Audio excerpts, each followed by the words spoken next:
So hey guys, welcome back to my YouTube channel. तो आज हम लोग इस वीडियो में केमिस्ट्री पार्ट 1 क्लास 11th में कौन कौन से इंपॉर्टेंट लाइंस है, कौन कौन से इंपॉर्टेंट चैप्टर्स है, उसके बारे में पढ़ेंगे। इस वीडियो को स्टार्ट करने से पहले मैं बता देता हूं कि मैंने जो आप लोगों को केमिस्ट्री का फॉर्मूला या फिर केमिस्ट्री का शॉर्ट नोट्स जो 8 से 10 पेजेज में पीडीएफ के फॉर्म में मैंने प्रोवाइड किया था, उसको अगर किसी के पास खुद का फॉर्मूला शीट या फिर शॉर्ट नोट्स है तो उसको फॉलो करेंगे और उसके बाद इसको बनाना स्टार्ट करेंगे जैसे जैसे मैं बताऊंगा। क्योंकि दोनों साथ में करोगे तो केमिस्ट्री को अच्छा से अच्छा कर पाओगे, वरना उतना अच्छा नहीं हो पाएगा। क्योंकि न्यूमेरिकल सॉल्व करने के लिए फिजिकल के फॉर्मूले और कुछ भी इंपॉर्टेंट पॉइंट्स होते हैं जो कि मैंने प्रोवाइड किया है या फिर आपके पास होगा तो वो वेल एंड गुड है। उसके बाद आप इसको ट्राई करेंगे, ठीक है। तो इसको स्टार्ट करते हैं। सबसे पहले इसको स्टार्ट करने से पहले मैं बता देता हूं कि इसमें से कौन कौन सा इंपॉर्टेंट चैप्टर्स है, कौन कौन सा इंपॉर्टेंट टॉपिक्स है, तो वो तो अंदर मैं बताऊंगा। इसमें मैंने पहले से कोई भी अंडरलाइन नहीं करवाया था। जैसे कि मैंने बायोलॉजी वाला जो सीरीज हुआ है तो उसमें मैं पहले से अंडरलाइन करके रखा हुआ था, लेकिन इसमें मैं पहले से अंडरलाइन नहीं किया हूँ। इसको मैं साथ के साथ अंडरलाइन करूँगा और बताऊँगा कि कौन कौन सा इंपॉर्टेंट टॉपिक्स है, कौन कौन सा इंपॉर्टेंट चैप्टर्स है। तो इसमें देखेंगे पार्ट 1 में केमिस्ट्री पार्ट 1 क्लास 11th में टोटल चैप्टर्स हैं 7। और वैसे ही पार्ट 2 का वीडियो अलग आएगा, इसमें सिर्फ पार्ट 1 के बारे में बताया जाएगा। तो देखो केमिस्ट्री में क्या है ना, केमिस्ट्री में 3 पार्ट होते हैं, फिजिकल होते हैं, इनऑर्गेनिक होते हैं और ऑर्गेनिक होते हैं, ठीक है ना। तो इस तीनों पार्ट का इक्वल वेटेज होता है। लाइक अगर केमिस्ट्री के आपके मेन एग्जाम में 30 क्वेश्चन पूछे जाएंगे तो ऑलमोस्ट है कि 10-10 क्वेश्चन, 10 फिजिकल, 10 इनऑर्गेनिक और 10 ऑर्गेनिक से पूछे जाएंगे। लेकिन ऐसा हो सकता है कि 9 क्वेश्चन पूछ ले ऑर्गेनिक से, 11 क्वेश्चन फिजिकल से, 10 क्वेश्चन, यानी 10-10 का मतलब बराबर, तीनों का रेशियो बराबर है। तो इसमें ये नहीं बोला जा सकता है कि मोस्ट इम्पॉर्टेंट चैप्टर्स क्या है। लेकिन ये मैं बता दूंगा कि क्वेश्चंस कहाँ से एक्स्ट्रा पूछे जाते हैं, कहाँ कहाँ के क्वेश्चंस ज़्यादा होते हैं। तो इस वीडियो को मैं चैप्टर नहीं बताऊंगा कि कौन कौन सा चैप्टर इंपॉर्टेंट है, मैं चैप्टर को अंडरलाइन करवा दूंगा, मार्क करवा दूंगा, वो सब पढ़ लेना। और साथ में मैं ये बता देता हूँ कि जब आप केमिस्ट्री स्टार्ट कर रहे हो तो उससे पहले आपके माइंड में ये फिक्स होना चाहिए कि क्वेश्चंस किस तरह के आते हैं। तो ऑर्गेनिक के नेमिंग रिएक्शन बहुत ही ज़्यादा आते हैं। सेकेंड, फिजिक्स के जो फिजिकल के जो क्वेश्चंस पूछे जाएंगे वो ज़्यादातर न्यूमेरिकल मिलेंगे और इनऑर्गेनिक के क्वेश्चंस ज़्यादातर थ्योरेटिकल क्वेश्चंस होंगे। ऐसे क्वेश्चन पूछे जाते हैं। और ऑर्गेनिक का नेमिंग रिएक्शन जितने भी होते हैं ना, जैसे मेजर प्रोडक्ट क्या बनता है, एक प्रोडक्ट है कोई, उसका किसी के प्रेजेंस में कोई अगर रिएक्शन करवाते हैं तो उसका जो प्रोडक्ट है वो क्या बनता है, उस तरीके से 4-5 क्वेश्चंस उस तरीके से ऑर्गेनिक के सेम टू सेम क्वेश्चंस पूछे जाएंगे।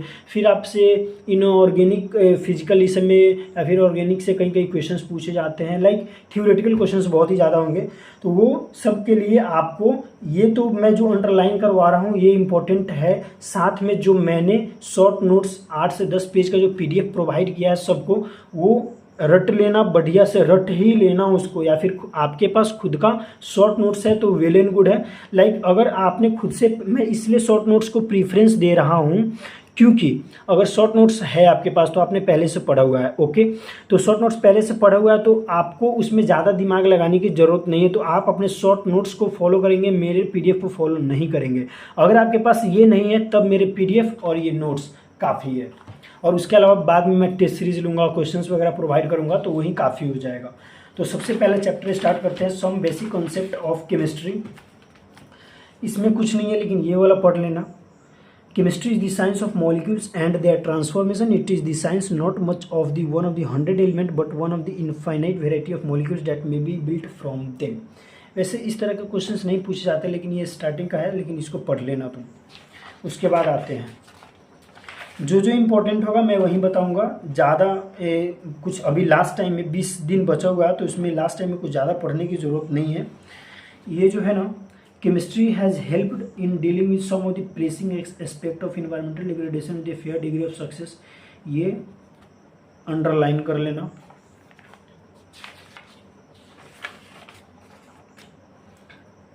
इसमें आपको कहाँ से क्वेश्चन आस्क होगा, यहाँ से क्वेश्चन आस्क होने की संभावना बहुत ही कम है, यहाँ से क्वेश्चंस नहीं पूछे जाएंगे। ये वाला पढ़ के जाना, green table, maintaining the national standard of measurement, इस सब के बारे में आपको न्यूमेरिकल के तौर पे ये जो सब जो डेट वगैरह है ना, तो इस सब से न्यूमेरिकल बना देते हैं डायरेक्ट, ठीक है। उसके बाद ये वाला पढ़ के जाना, ये जो इंटरनेशनल सिस्टम है ना, इंटरनेशनल सिस्टम में भी ये वाला जैसे है ना, which was signed in Paris in 1875, तो ये सारा ही इंपॉर्टेंट है, ठीक है ना। लाइक उसमें डेट वगैरह आपसे बहुत पूछेंगे कि ये डेट को, मतलब न्यूमेरिकल जो भी होते हैं ना वो बहुत ही ईजी होते हैं, उतना भी वास्ट नहीं होते हैं, लेकिन अपने को सब कुछ पढ़ के जाना है जहाँ जहाँ से ऐसा इंपॉर्टेंट लग रहा है। फिर ये वाला तो सबको याद ही रहता है, length metre M, mass kilogram KG, time second days, लेकिन इसको पढ़ के जाना है, याद रहता है फिर भी इसको पढ़ के जाना है, क्योंकि एग्जाम में सिंपल ही क्वेश्चंस आएंगे और उसी में आप लोग गड़बड़ करके आ जाओगे। ये सब जो था वो पीछे था, तो इसमें कुछ ध्यान नहीं देना है, बस ये आपको ध्यान में होना चाहिए, लाइक किसका कितना मल्टीपल क्या होता है और इसका सिंबल क्या होता है, डेका, हेक्टो, किलो, मेगा, जीगा, तेरा, पेटा, हेक्सा, कन्वर्ट करना आपको आना चाहिए। उसके बाद इसमें कुछ खास इम्पोर्टेंट है नहीं, ये सब से पूछा नहीं जाएगा, लेकिन ये सब फार्मूला मैं इसमें आपको मार्क नहीं करवा रहा हूँ, क्योंकि मैंने जो शॉर्ट नोट्स दिया है ना वो फार्मूला उसी का काफ़ी हो जाएगा आप लोगों के लिए, और जो नोट्स वगैरह थोड़ा मोड़ा उसमें बताया है तो वही काफ़ी हो जाएगा। तो ये सब फार्मूला है, density equals to mass by volume, तो ये सब फार्मूला उसमें दिया होगा, वैसे भी ये नॉर्मल फार्मूला है, तो density equals to mass by volume सबको याद होता है। ये सिग्निफिकेंट फिगर वाला जो है ना 1 2 3 4 5, ये पांचों पढ़ के जाना, सिग्निफिकेंट फिगर वाला क्वेश्चंस पूछे जाएंगे। लाइक वही सिग्निफिकेंट फिगर का ये एग्जांपल है, तो ये सिग्निफिकेंट फिगर पांचों पढ़ लोगे ना, तो ये रूल्स जब पांचों पढ़ लोगे तो ये सब क्वेश्चंस बन जाएंगे आराम से। उसके बाद आता है ये वाला डायमेंशनल एनालिसिस वाला, जो कि एक एग्जाम्पल है। एग्जाम्पल तो एनसीईआरटी का एक भी छोड़ के नहीं जाना है, जो भी एनसीईआरटी के एग्जाम्पल्स है, पॉइंट्स टू पॉन्डर है, ये सब बना के जाना है। ये सब एक एक क्वेश्चन जो है ना, ये सब बहुत ही ज़्यादा इंपॉर्टेंट है। ये सब क्वेश्चंस को लाइक एक चैप्टर में ज़्यादा क्वेश्चन नहीं मिलेंगे, 5 से 10 क्वेश्चन मिलेंगे, और तो एक चैप्टर के 5 से 10 क्वेश्चन तो आराम से बना ही सकते हो ना, तो ये सब बढ़िया से बना के जाना। ये 3 क्वेश्चन देखो, अभी तक 3 क्वेश्चंस मिले हम लोगों को। बाकी ये जो एवोगाड्रोज लॉ है, इसको बस नॉर्मल रीड कर लेना कि एवोगाड्रो लॉ क्या है, लॉ ऑफ मल्टीपल प्रोपोर्शन क्या है, लॉ ऑफ डेफिनिट प्रोपोर्शन क्या है।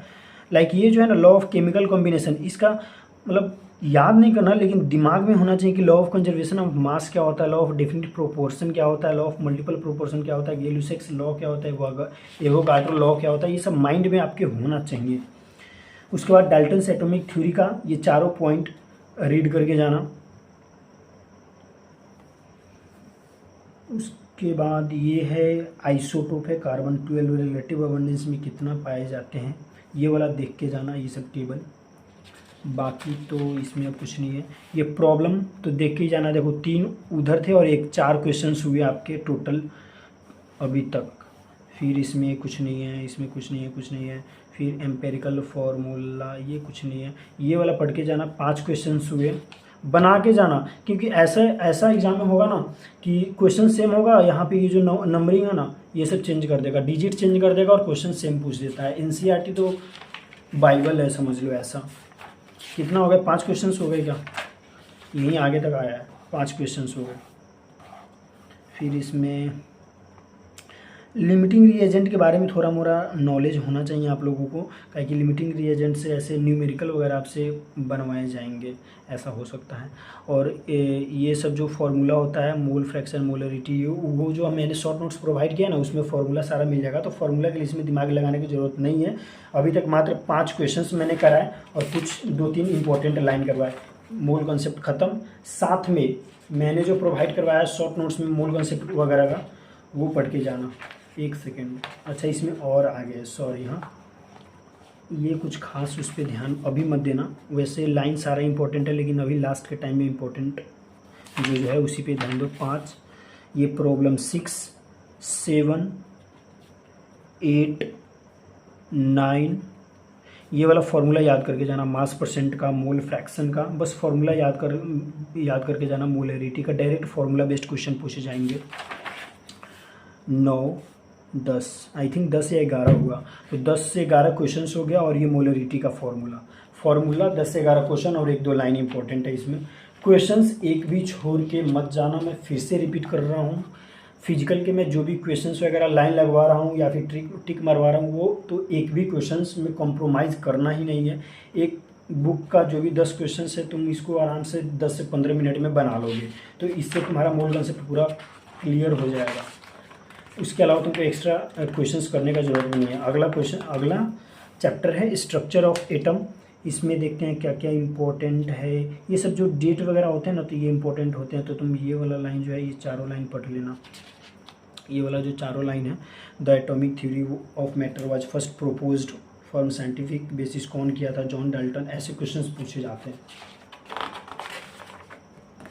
बाकी ये वाला याद होना चाहिए, like charges repel each other, ये सबको पहले से याद होता है। ये सब जो भी डेट वगैरह है ना, ये बस डेट को याद रखना और यहाँ पे क्या हुआ था वो याद रखना। ये सब जो भी डेट है, ये सब डेट इम्पोर्टेंट है। बाकी इसमें कुछ नहीं है। फिर ये वाला R.A. मिल्टन वाला डेट याद रखना, इन 1897। बस इसको एक बार रीड कर लेना और बस ये डेट याद रखना कि ये किस चीज़ के लिए ये डेट हमको याद रखना है। ये बस आपके दिमाग में होना चाहिए, काफ़ी है। इसमें कुछ खास नहीं, ये वाला टेबल याद कर लेना, क्योंकि उसमें क्या होते हैं, कोई जैसा न्यूमेरिकल दे देगा और उसमें तुमको ये सब याद होना चाहिए कि मास कितना होता है, सिंबल क्या होता है इलेक्ट्रॉन का, ये सबको पता ही होता है। चार्ज, इलेक्ट्रॉन का चार्ज क्या होता है, प्रोटॉन का चार्ज क्या होता है। इसमें से इम्पोर्टेंट क्या है मैं बता देता हूँ, नेम, सिंबल, मास और ये अप्रॉक्सीमेट मास। पूरा नहीं भी पढ़ो तो कम से कम 1, 3 और ये वाला और ये तो कम से कम दिमाग में होना चाहिए आपके, और ये भी होना चाहिए। समझो सिर्फ एक छोरा रिलेटिव चार्ज, इसको भी मत छोड़ो, पूरा पढ़ के ही जाना भाई। ये थॉमसन एटॉमिक मॉडल का डेट, ये वाला याद होना चाहिए।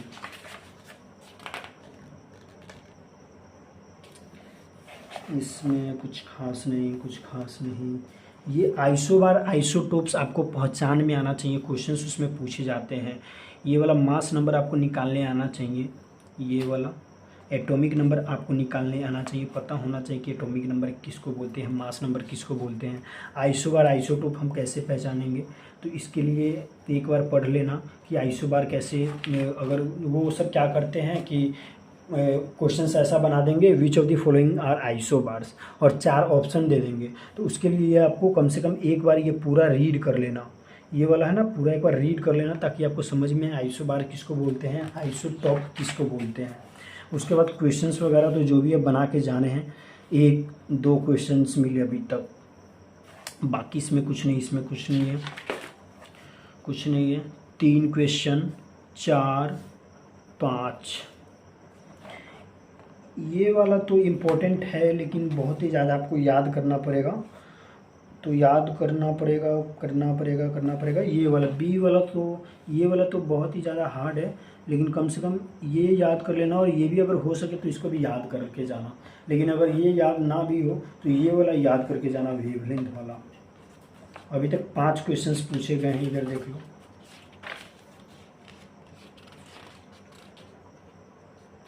ये वाला पढ़ के जाना, ये क्या बोल रहा है मैक्स प्लैंक के बारे में, साइंटिस्ट वगैरह के बारे में पूछ लेंगे। साइंटिस्ट वगैरह के बारे में डिटेल इसलिए मैं बोल रहा हूँ ना, क्योंकि उसमें जनरल नॉलेज भी पूछे जाते हैं, तो जनरल नॉलेज का भी ये तुमको काम कर जाएगा। ये टेबल रट के जाना, 6, 7, 8, 9।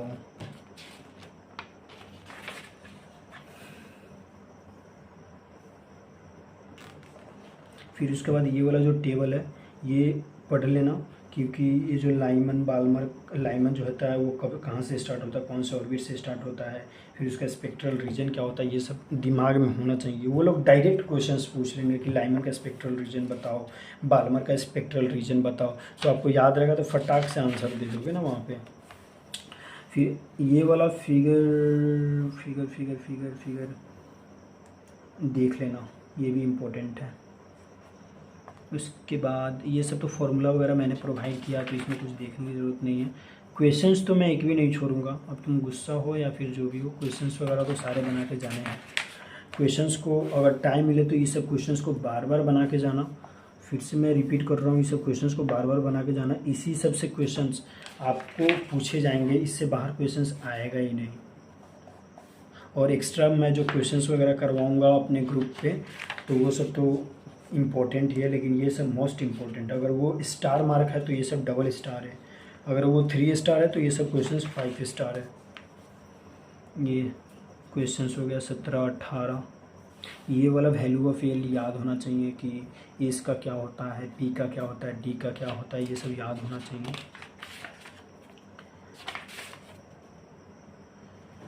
अब इसमें क्या है देखो, ये सब याद तो नहीं, बस इसमें आपको समझ में आना चाहिए कि 1s है तो 1 क्या होता है, 1 ऑर्बिट होता है।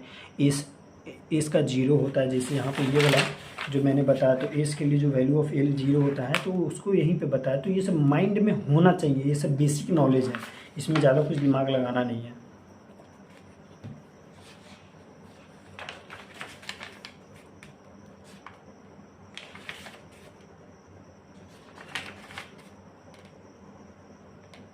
ये सब देखो, ये सब मैं इसलिए मार्क नहीं करवा रहा हूँ क्योंकि ये सब बेसिक नॉलेज होता है, सबको पता होता है कि मान लो हाइड्रोजन है तो हाइड्रोजन का इलेक्ट्रॉनिक कॉन्फ़िगरेशन कैसे लिखते हैं, हीलियम का इलेक्ट्रॉनिक कॉन्फ़िगरेशन कैसे लिखते हैं। इसका मैं एक ट्रिक बता देता हूँ आप लोगों को कि जैसे हाइड्रोजन, हीलियम, लिथियम, बेरिलियम, तो ये सबको याद नहीं करना है। Hydrogen, helium, lithium, beryllium, boron, carbon, nitrogen, oxygen, जिसको भी अगर आपको ऐसा उसका इलेक्ट्रॉनिक कॉन्फ़िगरेशन निकालना हो तो एक चीज़ याद कर लो, सप, सप, सरप, सरप, सफरप, सफरप। ये आप भी अपने बुक के ऊपर ये वाला लिख लेना और इसको याद कर लेना। इसको कैसे हम लोग किसी का भी इलेक्ट्रॉनिक कॉन्फ़िगरेशन बनाते हैं मैं बताता हूँ। लाइक ये क्या है, इसको पहले याद करो, सप, सप, सरप, सरप, सफरप, सफरप। मन में 2-3 बार बोलो, सप, सप, सरप, सरप, सफरप, सफरप। अब इसमें क्या होता है, ये जो एस है ना, ये फर्स्ट ऑर्बिट में आता है, ये सेकेंड में आता है, तो ये 1s हो गया, ये 2s 2p हो गया, ये 3 में आता है तो 3s 3p हो गया, ये 4 में आता है तो 4s। और लेकिन डी में क्या होता है ना, n-1 हो जाता है, तो ये 4d होना चाहिए, लेकिन यहाँ पे 3d हो जाता है और ये 4p का 4p रहता है, ठीक है ना। फिर वैसे ही यहाँ पे ये 5th ऑर्बिट हो गया तो ये 5s हो जाएगा, ये 4d हो जाएगा और ये 5p ही रहेगा। फिर ये 6s हो जाएगा। फिर f में क्या होता है, d-2f हो जाता है, तो ये 4f हो जाएगा। ये d में क्या होता है, n-1 होता है, तो n इसका कितना है 6, n में से 1 गया, 6 में से 1 जाएगा 5d। और p, तो p में कोई चेंजेस नहीं होता है, n का n ही रहता है, तो 6 हो जाएगा। 1 2 3 4 5 6 7। फिर अब यहाँ पे 7 में 7s हो जाएगा, 5f, 2 माइनस हो जाएगा, d के लिए 1 माइनस होगा तो 6d, और p के लिए माइनस नहीं होता है तो ये 7p हो जाएगा। यहाँ पे 7p यहाँ पे हो जाएगा, मैंने नीचे लिखा है, जगह नहीं था तो। अब उसके बाद मान लो जैसे किसी का फिलअप करना, मान लो किसका फिलअप करना है, सोडियम Na11 का फिलअप करना है, तो एस में कितना जाता है, 2 जाता है। मैं नीचे बताता हूँ, यहाँ पे लिखा जाता है 2 ऐसे, या फिर इसी पे लिखता हूँ। मान लो सोडियम का निकाल रहे हैं हम लोग, तो सोडियम के लिए 2 2 4, और पी पे कितना जाता है, 6 जाता है, तो 2 2 4 2 6 4 10 हो गया, और 1 जाना है तो 1 किस पे जाएगा, 1 पे जाएगा। तो ये सोडियम का अगर इलेक्ट्रॉनिक कॉन्फ़िगरेशन लिखेंगे तो 1s2 2s2 2p6 3s1 हो जाएगा, बस हो गया। ऐसे ही मान लो अगर किसी और पे जाना है तो फिर ये, जैसे मान लो सोडियम Na11 मैग्नीशियम पे जाना होता, तो मैग्नीशियम का एक के लिए यहाँ पे 2 हो जाता। लाइक सब में एस के लिए 2 फिल करेंगे, पी के लिए 6, डी के लिए 10, एफ के लिए 14, और उसी के हिसाब से अगर जिसका कम है तो उसमें कम, और कहीं कहीं पे एक्सेप्शन भी होता है, तो वो सब एक्सेप्शन आपके माइंड में होना चाहिए। ये चैप्टर आपका ख़त्म हो गया। बस ये वाला तुम अगर फॉर्मूला याद रखते हो ना, सप सप सरप सरप सफरप सफरप, तो उसके बाद सबका वैल्यू पुट कर दो, एस का 2 2 6, उसी के हिसाब से डायरेक्ट इलेक्ट्रॉनिक कॉन्फ़िगरेशन आपका निकल जाएगा। वैसे भी आपको एग्जाम में, बोर्ड का तो एग्ज़ाम है नहीं कि इलेक्ट्रॉनिक कॉन्फ़िगरेशन खुद से निकालना है, डायरेक्ट ऑप्शन में देखेंगे, हमारा वाला फॉर्मूला लगाएंगे, सप सप सरप सरप कहाँ पे अप्लाई हो रहा है, फिर उसमें सबका वैल्यू पुट करके देखेंगे। सोडियम का एटॉमिक नंबर क्या होता है, 11 होता है, तो उसमें टोटल ऊपर वाला ऐड कर लेंगे, 11 है तो चलो सोडियम का है। और उसमें 4 ऑप्शन पूछता है ना, तो इसमें क्या करता है पता है, जैसे 4 ऑप्शन में 2 ऑप्शन में 11 दे देगा और कहीं पे 12 दे देगा, कहीं पे 14 दे देगा, तो 2 ऑप्शन 13 14 वाला तो अपने आप वो खत्म हो गया तुम्हारा। बाकी 11 वाला में होता है, तो 11 वाला में क्या होता है, उसका जो अरेंजमेंट करता है ना वो गलत होता है। तो ये अगर आपको याद रहेगा, अगर अरेंजमेंट आपको देखना है तो ये वाला जो है 6 4 10 और 1 11, तो इसका अरेंजमेंट ये वाला होगा।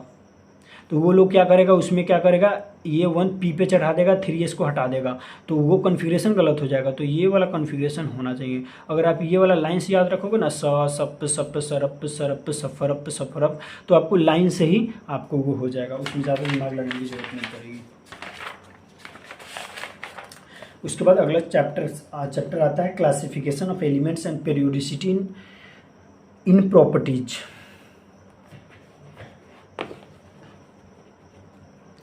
देखो मैं पहले भी बताया था और अभी भी बता रहा हूँ कि एनसीईआरटी का हर एक लाइन इम्पोर्टेंट है, लेकिन अभी मेरे पास टाइम नहीं है, तो ये सिर्फ टेबल इम्पोर्टेंट है, ये टेबल इम्पोर्टेंट है। इसमें atomic weight, gallium density, melting point, formula of oxide, formula of chloride, इसमें हम बता रहे हैं क्या, तुम याद कर लेना, पूरा याद मत करना, फिर भी एक एटॉमिक वेट याद कर लेना। डेंसिटी के बारे में नहीं पूछा जाता है, मेल्टिंग पॉइंट के बारे में पूछ लेगा कि एक का एल्युमिनियम का मेल्टिंग पॉइंट, एक का सिलिकॉन से क्या होता है, या फिर एक का एल्युमिनियम का मेल्टिंग पॉइंट क्या होता है, लो होता है हाई होता है, तो ये मेल्टिंग पॉइंट इंपॉर्टेंट है। फार्मूला ऑफ ऑक्साइड तो याद नहीं भी करोगे ना तो याद हो जाता है, वो फार्मूला ऑफ ऑक्साइड या फिर क्लोराइड वो खुद से याद हो जाता है, वैलेंसी इधर उधर करके। तो अगर तुमको मन होगा तो याद कर लेना, या फिर नहीं भी याद करोगे तो ये बेसिक है, याद रहता है।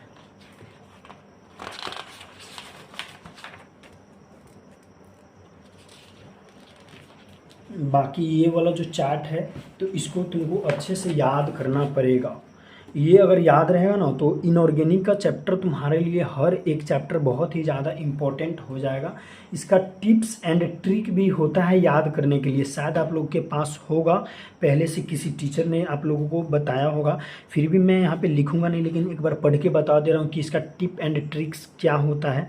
अगर किसी को इसका टिप एंड ट्रिक याद नहीं होता होगा तो ये जो जितना देर का वीडियो है उतना देर का वीडियो आप लोग खुद से स्क्रीन रिकॉर्डिंग करके इसको याद कर लेना। मैं लिख नहीं सकता हूँ काहे कि यहाँ पे जगह नहीं, लेकिन मैं बोल बोल के बता देता हूँ कि अगर याद करना होगा तो फटाफट कैसे याद करेंगे। एक मोस्ट इम्पोर्टेंट ट्रिक्स बताता हूँ। यहाँ पे हाइड्रोजन नहीं दिया हुआ है, वरना इसके ऊपर हाइड्रोजन होता है, तो इसका ऐसे ग्रुप वाइज याद करने का तरीका क्या है मैं बताता हूँ।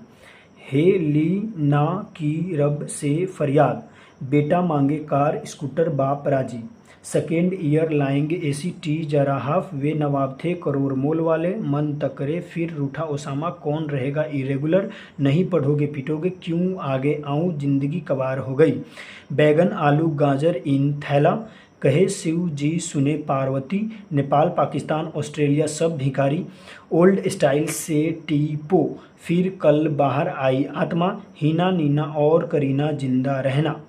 ये ग्रुप वाइज तुम याद कर सकते हो।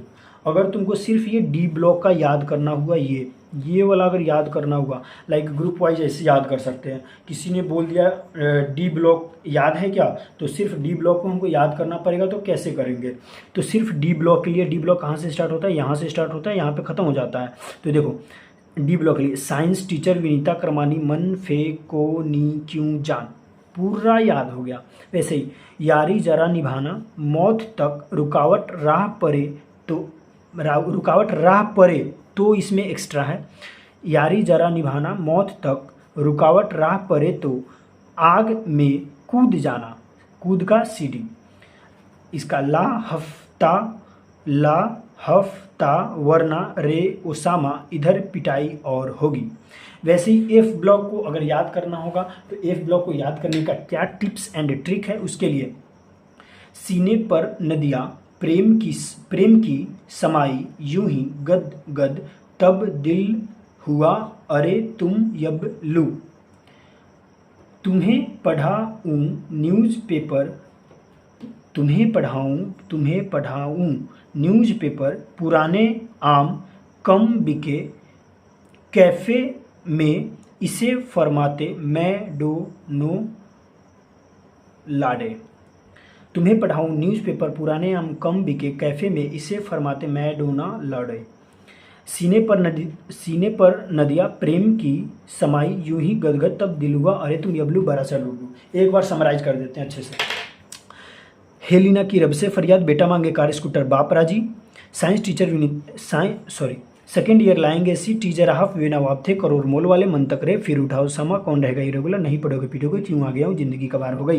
बैगन आलू गाजर इन थैला कहे शिव जी सुने पार्वती नेपाल पाकिस्तान ऑस्ट्रेलिया सब भिखारी ओल्ड स्टाइल सेटी पर फिर कलर बाहर आई आत्मा हिना नीना और करीना जिंदा रहना।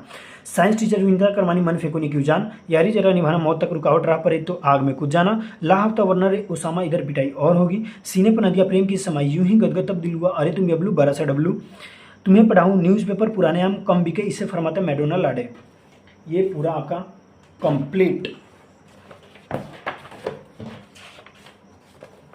उसके बाद आते हैं ये नोटेशन याद होना चाहिए। डायरेक्ट वो लोग क्या करेंगे डिजिट दे देंगे ये सब से क्वेश्चंस बनाएंगे। जैसे यहाँ पे एटॉमिक नंबर 101 दे देंगे बोलेंगे कि इसका आईयूपैक नाम बताओ सिंबल बताओ आईयूपैक ऑफिशियल नाम बताओ। ऑफिशियल नाम बहुत ही कम चांसेस होते हैं पूछने के लेकिन मिनिमम ये अगर नहीं भी याद करो तो ये वाला तीनों याद कर लेना और आईयूपैक सिंबल कम से कम याद होना चाहिए। इसको आपको याद करने में टाइम लगेगा। अगर आपके पास टाइम होगा तो इसको याद कर लेना। अगर टाइम नहीं होगा तो आईयूपैक ऑफिशियल नेम याद करने की ज़रूरत नहीं है। फिर भी ये मेंडेलिनियम मैं बता देता हूँ क्या क्या इंपॉर्टेंट है वो कम से कम तो देख के जाना। नोबेलियम लोरेंसियम बोहरियम बस काफ़ी है। बाकी सारा याद करने का टाइम मिलेगा तो याद करना। बाकी ये चारों इम्पोर्टेंट है। ये चारों इम्पोर्टेंट है मतलब है इसको याद करके जाना है। ये प्रॉब्लम तो मैं एक भी छोड़ूंगा नहीं। ये सब क्वेश्चंस याद करके जाना पूरा माइंड में फिट होना चाहिए प्रॉब्लम। ये सब कुछ नहीं ये सब तो मैं क्वेश्चंस प्रैक्टिस करवाऊंगा तो साथ में हो जाएगा। ये प्रॉब्लम ये इलेक्ट्रॉनिक कॉन्फ़िगरेशन देखो मैंने वहाँ पे बताया था ना इलेक्ट्रॉनिक कॉन्फ़िगरेशन याद है क्या सप वाला सोडियम का बताया था। देखो मैं दिखाता हूँ।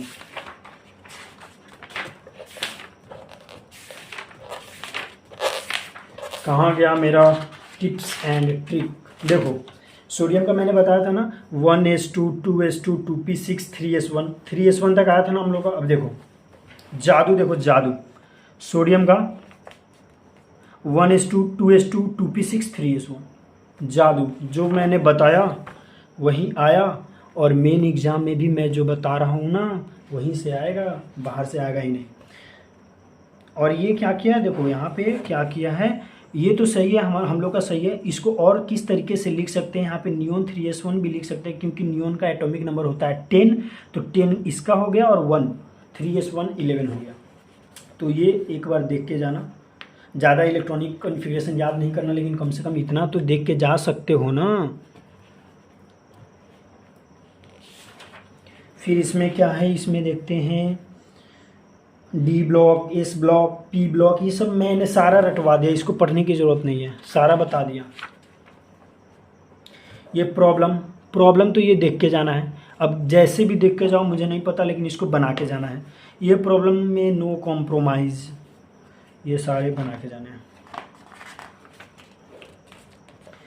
अब आ गया एटॉमिक रेडिया ये क्रॉस पीरियड नहीं वैल्यू याद नहीं करना है लेकिन हम लोगों को वो याद होना चाहिए कि एटॉमिक रेडियस जो होता है ग्रुप में आने पे क्या होता है और पीरियड में जाने पे क्या होता है जो वो शॉर्ट नोट्स में है।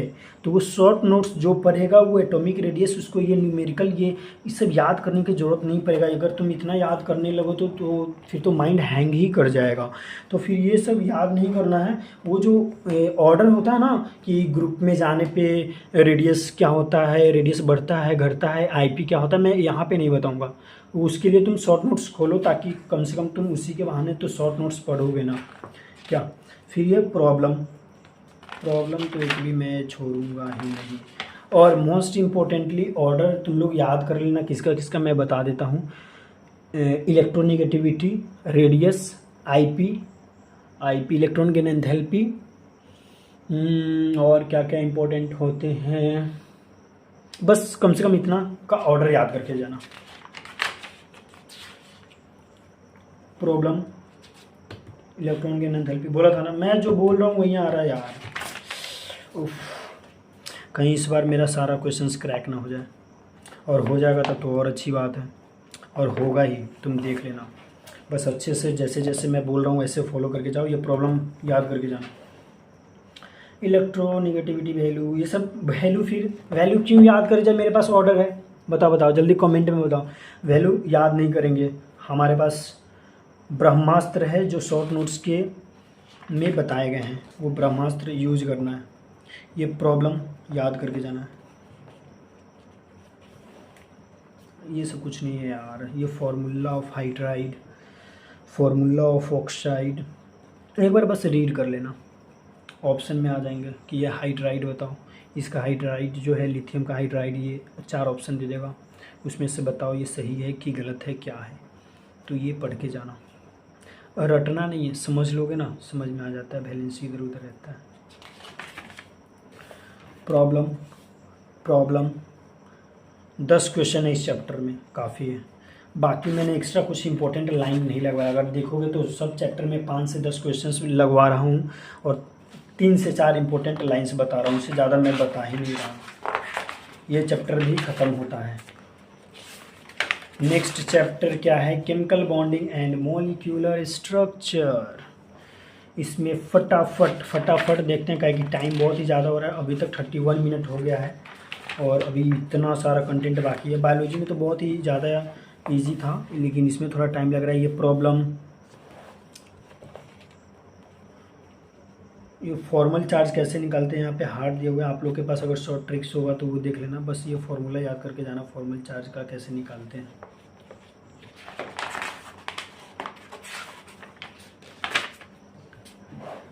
यहाँ पे क्या है? Bond type, covalent bond length in PM, याद नहीं करो, ये सब याद करने के लिए अपने पास अभी टाइम नहीं है।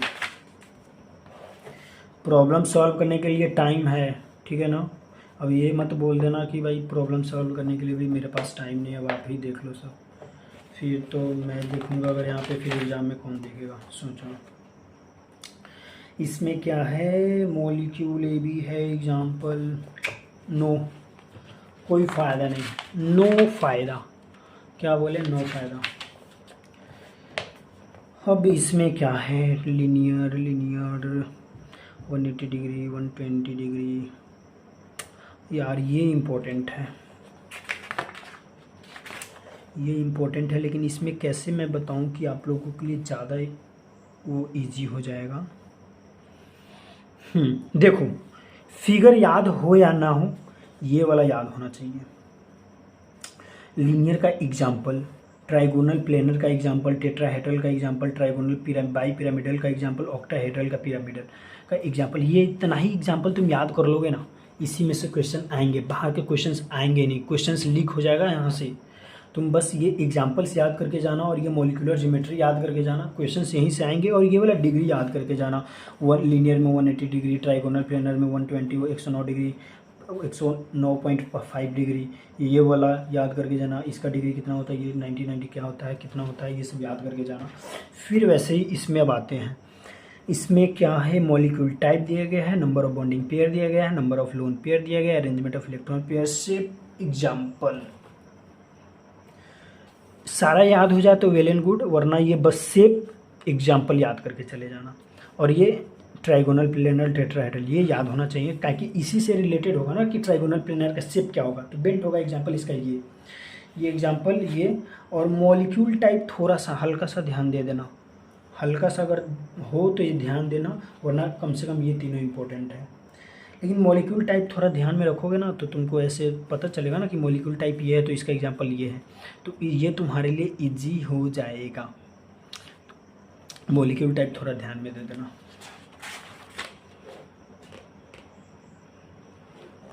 इसमें भी वही, बस मॉलिक्यूल टाइप शेप, इसको याद करने की ज़रूरत नहीं है, रीजन क्यों होता है। Molecule type shape, molecule type shape काफ़ी है, ठीक है ना। मॉलिक्यूल टाइप और शेप अच्छे से।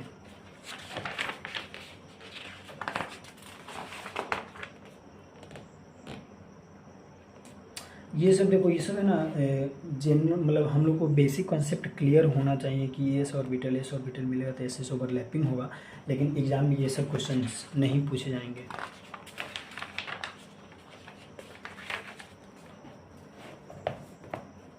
इसमें क्या करना है, शेप ऑफ मॉलिक्यूल्स और आयंस बताना है। इसमें क्या है मैं बताता हूँ, इम्पोर्टेंट क्या है। शेप, हाइब्रिडाइजेशन, एग्जाम्पल, इसको हटाओ। इसको अगर ये याद रहेगा तो ये एटॉमिक ऑर्बिटल आराम से याद रहेगा। यहाँ पे क्या है P2, ये अगर याद होगा तो ये तो खुद अपने आप याद हो जाएगा। लेकिन ये इंपॉर्टेंट है ना, इसको याद करके जाना। वो लोग पूछ देंगे कि कोई एग्जाम, ये वाला एग्जाम्पल एनसीईआरटी से बाहर नहीं जाएगा, इतना बात ध्यान रख लो। एग्जाम्पल एक्स्ट्रा पढ़ के नहीं जाना है। ये जो एग्जाम्पल्स है तो ये एग्जाम्पल दे देगा, बोलेगा कि इसका हाइब्रिडाइजेशन बताओ और शेप बताओ, बस बता के आ जाना है।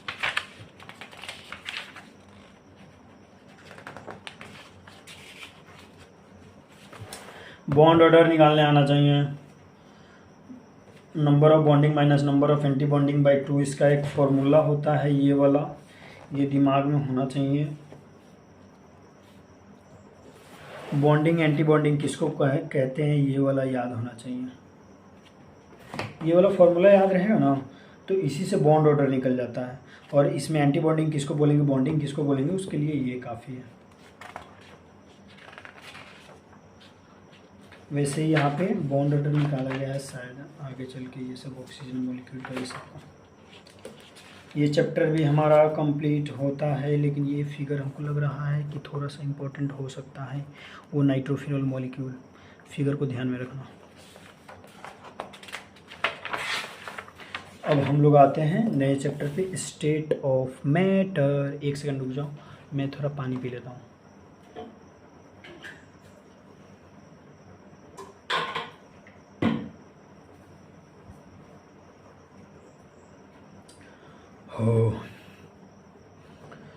अब स्टार्ट करते हैं chapter states of matter. State of matter में बस ये सब यार याद होना चाहिए तुमको। इंटरमोलिकुलर सारा नहीं पढ़ना है, ये वाला याद होना चाहिए। Dispersion force London, dispersion force London force, dipole, dipole किसको बोलते हैं, डाइपोल इंड्यूस डाइपोल का एग्जांपल क्या होता है, ये सब याद होना चाहिए।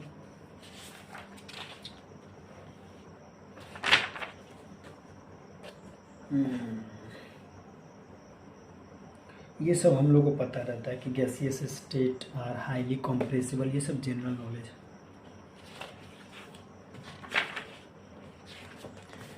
प्रॉब्लम में नो कॉम्प्रोमाइज, नो कॉम्प्रोमाइज। अब ये क्या है, molar volume in litres, no no no no. इस सब का जो फॉर्मूला वगैरह है ना, आइडियल गैस इक्वेशंस या फिर वो तो हमारे शॉर्ट नोट्स में मिल जाएगा, उतना कर लेना। या फिर आपके पास शॉर्ट नोट्स होगा तो वो फॉर्मूला वगैरह वहाँ से कर लेना। ये वाला हो गया density molar mass gaseous state का, ये एक फॉर्मूला है, इसको ध्यान में रख लेना। ये वाला डेट तो याद रखना ही है। प्रॉब्लम में नो कॉम्प्रोमाइज। बाकी ये वाला रूट मीन स्क्वायर का पढ़ के जाना। ये वाला वैल्यू डायरेक्ट पूछ लेगा ऑप्शन में देके। रेशियो क्या होता है तीनों स्पीड का, RMS MP, वो याद करके जाना, रट के जाना इसको। इसको भी ऑर्डर डायरेक्ट पूछ लेगा ऑप्शन बना के। प्रॉब्लम पता है, मैं जहाँ पे भी प्रॉब्लम देख रहा हूँ ना, मेरा हैंड ऐसे चल रहा है। इससे क्यों चल रहा पता होगा ही, क्योंकि क्वेश्चन इसी से एक्सट्रैक्ट होंगे। बस नंबरिंग चेंज कर देंगे, क्वेश्चन यहीं से आएंगे। पढ़ लो चाहे कहीं से, क्वेश्चंस आएंगे सिर्फ NCERT से। प्रॉब्लम, ये सब प्रॉब्लम है ना, ये सब पढ़ के जाना। ये सब न्यूमेरिकल वगैरह से, सॉरी थ्योरेटिकल क्वेश्चंस ही सबसे बनाया जाता है।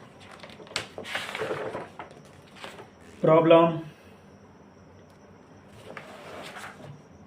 प्रॉब्लम जब कोई पूछे कि you have any problem, you just say I have many problem and I am trying to solve it. मेरा इंग्लिश अच्छा नहीं है, but I can't speak fluently English but trying my best. I am little Kapil Sharma. इसमें क्या है यार, इसमें no no no no no no, please solve it, please please please. ये सब no important, no important. Problem important, problem important. What's your problem? My problem is here and I'm going to solve it. अब ये chapter भी खत्म होता है। सुनो, ये सब जो एक्सरसाइज है ना, ये सब इम्पोर्टेंट होता है, लेकिन लास्ट टाइम में जो अंदर के है बस उतना ही कर लेना, क्योंकि सब एग्जाम एक्सरसाइज बहुत ही ज़्यादा क्वेश्चंस है, 22 क्वेश्चंस है, तो अभी टाइम नहीं है हमारे पास। वरना ये सब भी इम्पोर्टेंट होते हैं, लेकिन अभी टाइम नहीं है, इसलिए मैं नहीं बोल रहा हूँ करने को।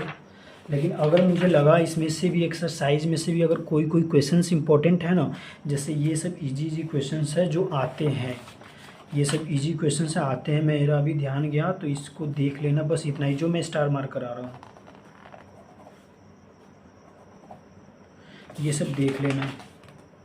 बाकी अगर ऐसा लगेगा कि एक्सरसाइज से कहीं कहीं से क्वेश्चंस आस्क होंगे या फिर आएंगे ना, तो मैं क्या करूँगा, इसके लिए सिर्फ एक्सरसाइज के लिए, पूरा केमिस्ट्री का एक्सरसाइज के लिए सेपरेट वीडियो बना दूंगा। उसके बाद इक्विलिब्रियम पे आते हैं।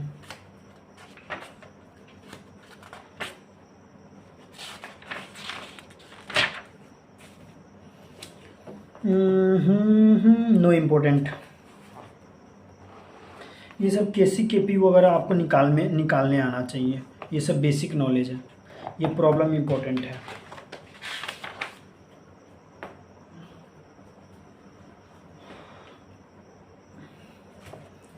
वैसे ही ये प्रॉब्लम इम्पोर्टेंट है, सब प्रॉब्लम से दूर भागता है, हम लोग प्रॉब्लम के पास आ रहे हैं। बताओ, अभी तक जिसने भी कमेंट नहीं किया ना, अच्छा नहीं होगा, कमेंट कर दो कैसा वीडियो लगा है। ये प्रॉब्लम प्रॉब्लम प्रॉब्लम प्रॉब्लम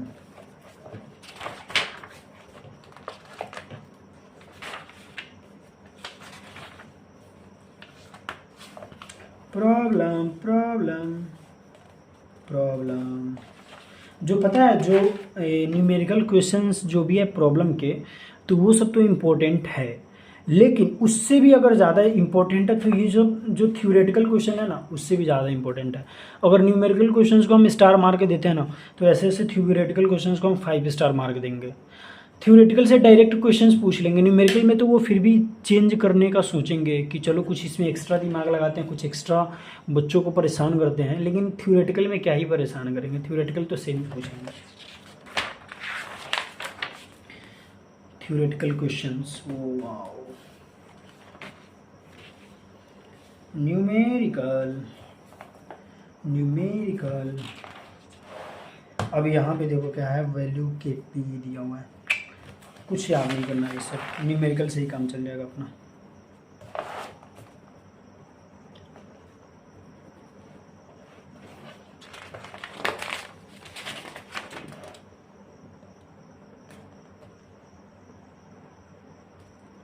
अब ये सब पे ध्यान मत दो, ये वाला साइज का ऑर्डर याद कर लेना, इलेक्ट्रोनेगेटिविटी ऑफ ये सब ऑर्डर याद होना चाहिए। प्रॉब्लम प्रॉब्लम, ये वाला सब जो फॉर्मूला है ना, पीएच, ये सब मेरे वो शॉर्ट नोट्स में है, तो वो वहीं से डायरेक्ट देख लेना। या फिर यहाँ पे अगर देखना चाहो तो 1 2 3 मिल गया, फिर यहाँ पे ये पीएच वाला फॉर्मूला जो होता है ना, ये सब इम्पोर्टेंट होता है, ये सारा इम्पोर्टेंट ही होता है यार। तो मेरे शॉर्ट नोट्स से देख लेना। इसको मैं वैनिश कर देता हूँ, ख़त्म ख़त्म ख़त्म ख़त्म ख़त्म ख़त्म। यह प्रॉब्लम वाला ख़त्म नहीं, इसको मैं फिर से रीजनरेट कर देता हूँ, लेकिन फॉर्मूला जो हमारे शॉर्ट नोट्स में है उसको पढ़ के जाना। ये प्रॉब्लम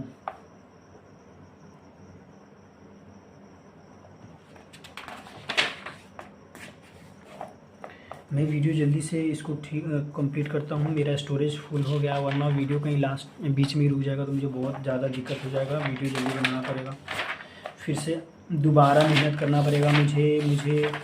अरे वाह, चैप्टर कंप्लीटेड।